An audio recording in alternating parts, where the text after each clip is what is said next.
por decisão. Sim. Né? Né? E eu digo mais, se aprende por desejo.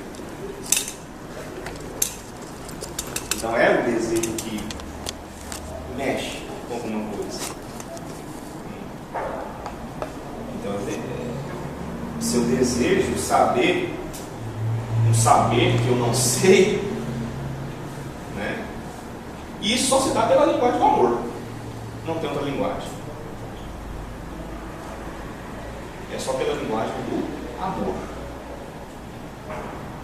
Porque tem um texto do Freud de 1914 que ele fala a escola, aí ele leva para entender mais isso, né? A escola ela precisa ser um lugar de vida. Eu falei isso. A escola precisa ser um lugar de vida. Então, graças a Deus que os ingleses inventaram o futebol, que era uma atividade interdisciplinar, que foi uma atividade criada para ser praticada nas escolas. Aí depois que veio, né, a mídia, o business, etc. e tal, e virou o que hoje é. Mas era uma atividade escolar. Era realmente para as crianças irem para o campo e se confrontarem mesmo. Se derrubar derrubar outro e passar a perna e chutar e esmurrar. Era para isso. Então não era negócio, não era comércio, não era o que é hoje.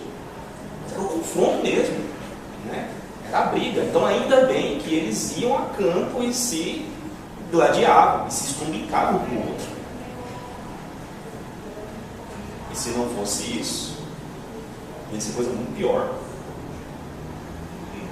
E assim é não só com o esporte na escola, mas também a música. Você falou aí da arte também. Então são outros saberes, né? Que tem gente que já sabe esses saberes, né? E de repente chega na escola e de repente, mas cadê? Onde estão esses saberes? Aí, francamente, né, a escola ela vira um lugar desinteressante. Aí eu vou para o boteco, aí eu vou para o shopping, ou para outros lugares, que não me interessa. Então, um lugar em que esses saberes que eu sei e que me traz prazer, que me faz gozar, eles não existem, não há nada de interessante aqui. Não há nada de interessante. O que resta é angústia. O que não desaparece, o que não tem cura, o que não tem remédio. Preencher um vazio não se preenche. Então tem muita gente que fala, né? Nossa, eu amo tanto a minha esposa porque ela me preenche. Então não ama.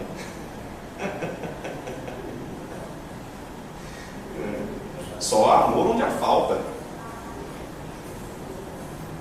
Só há amor onde há algo que não se preenche. E a educação é isso. Só há educação onde há falta.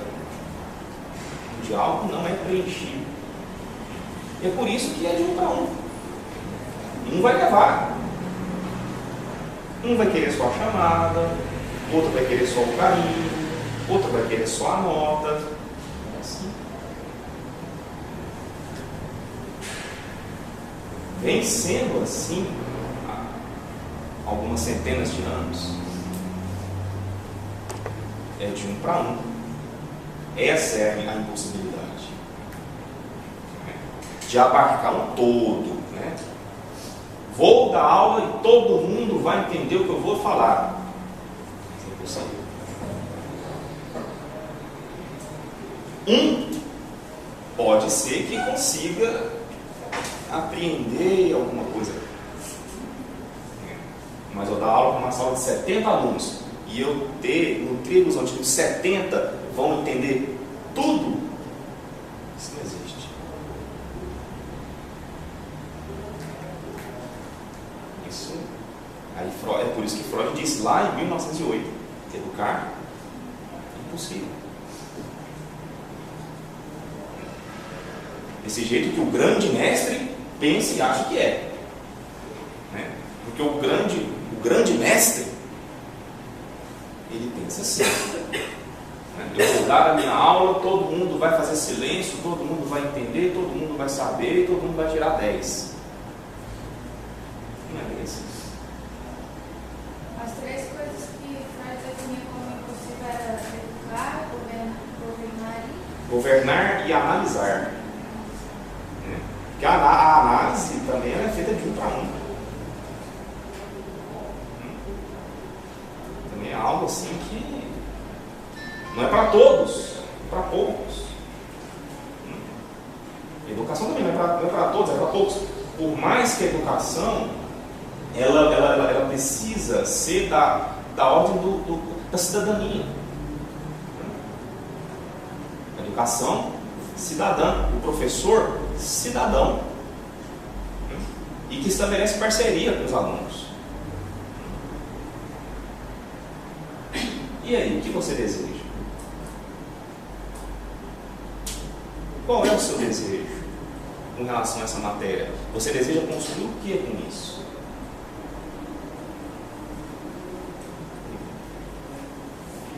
Então, são muitos saberes, muita coisa, muita informação, muita leitura, muita teoria, muito.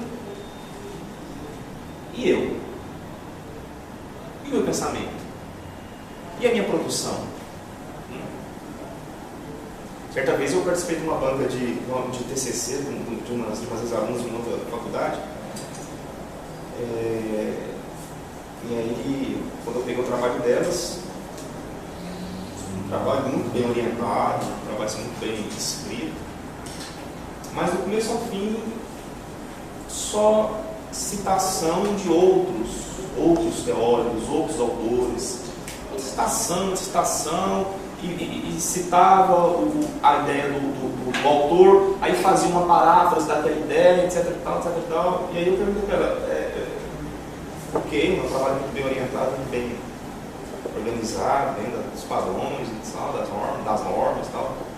Mas, e vocês? Até continuar no festa. Cadê vocês aqui no texto? Elas não apareceram no texto. E acharam ruim.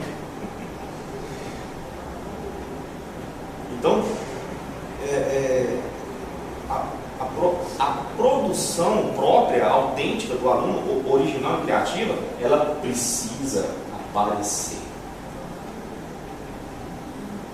Senão nós vamos ficar repetindo o que já foi dito, repetindo o que já foi feito, repetindo o que já foi pensado, repetindo.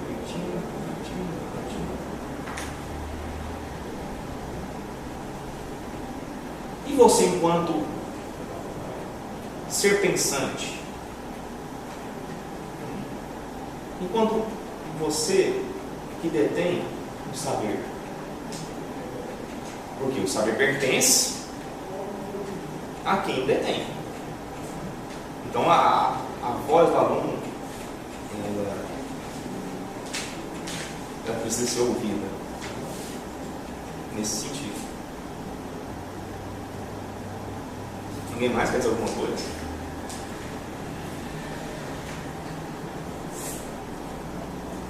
Eu vi num programa de TV sobre de Portugal, uma nova forma de educar, misturar alunos na questão da idade, séries, raças, né?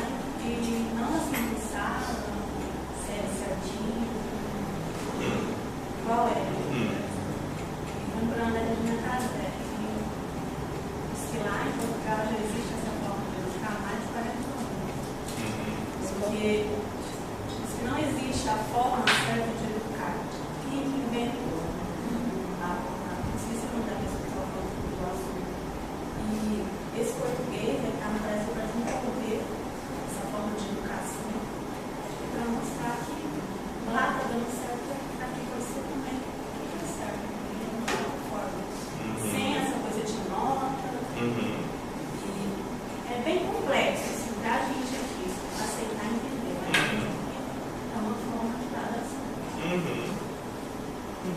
escola da Não é ponte. essa coisa de escrever,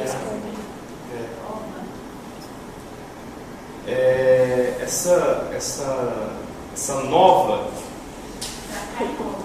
Sim, né? O que eu ia dizer, né? Essa nova tão velha forma de educar é uma possibilidade. É uma possibilidade a ser estudada.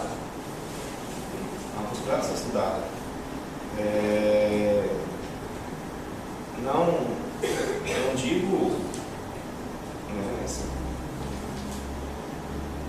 É o correto ponto final, mas é uma forma de ser estudada. Então são vários caminhos, existem vários caminhos. Vários caminhos. E aí, essa questão da informática, né? Às vezes nos apavora, né? nos dá um susto, né? Nos dá um choque. Mas a educação do século XXI, esse novo sentido que ela tem, já é hora da gente usar isso a nosso favor. Está aí, olha aí, data show, computador. Graduação de fotografia. Está aí. As novas tecnologias, as novas linguagens, elas estão aí, elas são reais. Então não faz sentido, né, eu desprezá-las. Não, na minha aula não trabalho imagem, não trabalho filme, não trabalho nada disso. Na minha aula é só texto e eu só escrevo no quadro e ponto final. É uma escolha. Mas é uma escolha que em algum momento ou outro ela vai mancar. Ela vai mancar. E a informática ela está aí.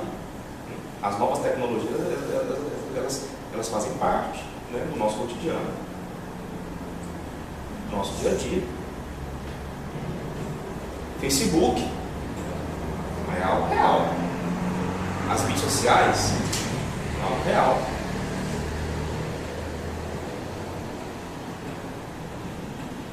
Vamos dar aula de Facebook. Ok. Vamos criar aí uma fanpage da turma, vamos aí postar uns comentários, umas imagens, vamos articular esse saber aí, vamos dialogar sobre isso. Vamos construir esse novo saber. Como é que faz?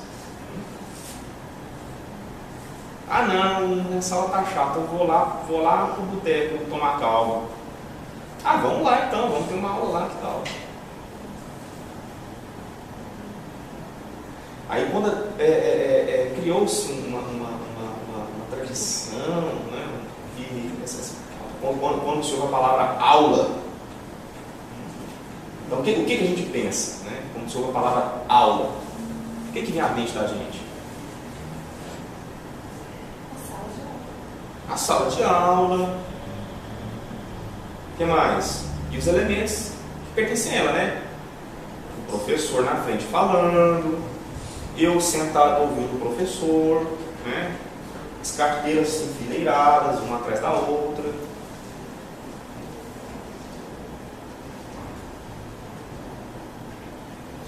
Tem um filósofo francês chamado Roland Barthes. Já ouviram falar dele? Roland Barthes, ele tem um livro muito incrível chamado Aula. E o Roland Barthes, já chegando ali na velhice dele, ele foi dar uma aula inaugural do curso de filosofia da Universidade da Sorbonne, na França, em Paris. E aí eles prepararam toda aquela estrutura para receber o tão renomado professor, o doutor Roland Barthes. A universidade parou para ver a aula inaugural que ele ia dar. E o Roland Barthes, ele chega e dá uma desaula. chega e diz que ele não está ali para dar aula nenhuma e que ele não pertencia mais àquele lugar de mestre e que ele estava ali para falar de outras coisas. Ele não estava ali para dar aula, ele não estava ali para fazer conferência. E ele começa a falar de outras coisas, ele começa a falar dos elementos da natureza, ele começa a falar da água, ele começa a falar do ar, ele começa a falar do fogo, ele começa a falar de poesia, ele começa a falar da vida pessoal dele. Estava fundado o curso de filosofia da Universidade Sorbonne, né, com essa desaula inaugural, né, do Roland Barthes. E é um texto interessante, é um texto de uma linguagem acessível, né? Vocês podem depois até encontrar, né? Chama Aula, né? É um texto pequenininho, dá para ler. Bom, não sei se meu tempo estourou, se eu tenho mais tempo, não sei quanto tempo que é. Você sabe? Você sabe? Eu só queria ler um poema do Manuel do Barros para eles aqui. Tá, à vontade.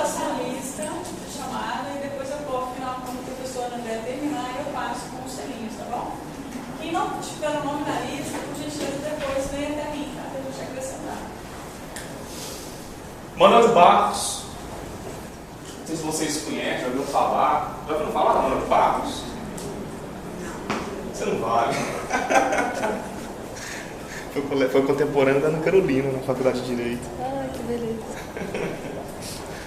Bom, Manuel de Barros, ele é um poeta do Pantanal. Do Pantanal Mato Grossense. Manuel de Barros já deve estar com seus 90, alguma coisa, né? Bem velhinho. E aí ele foi para o Rio de Janeiro, na juventude dele, né? Tentar fazer carreira como poeta, como escritor, etc. e tal. Mas, o que aconteceu? Chegou lá no Rio de Janeiro, né? O cara do mar, da zona da mata, chegou no Rio de Janeiro, não gostou nada daquilo, se tinha vontade, agradável, voltou para o Pantanal. Herdou uma fazenda do pai dele e ficou por lá, fazendo poesia. E ele tem um livro chamado Memórias Inventadas, As Infâncias de Manuel de Barros.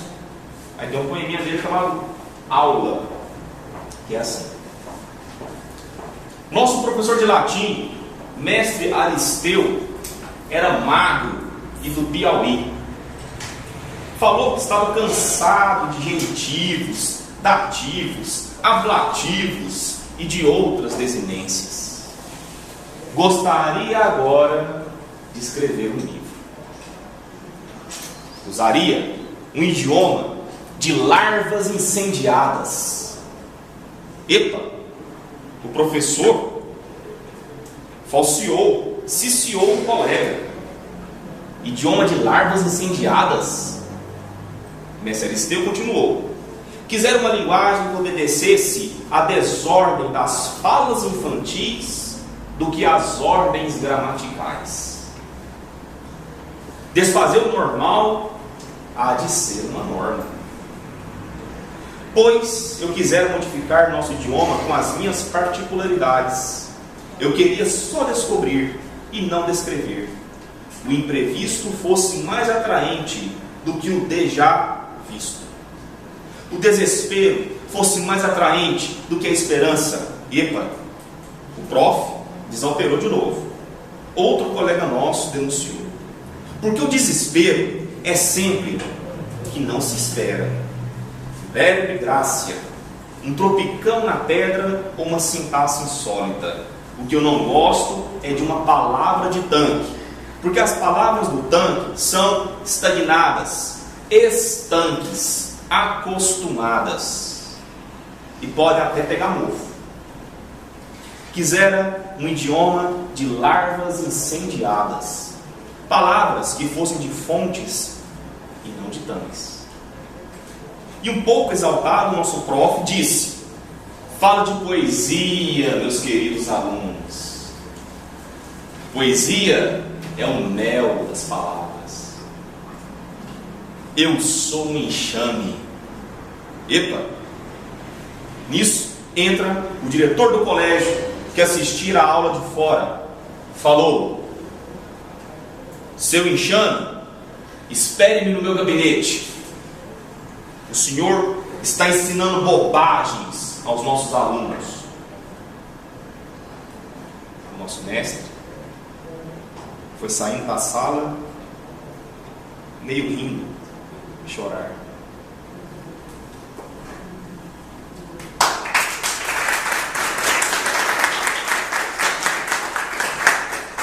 Obrigado pela presença, espero vê-los em outras ocasiões. Gostaria que vocês ficassem no lugar, por favor, tá? Eu passando.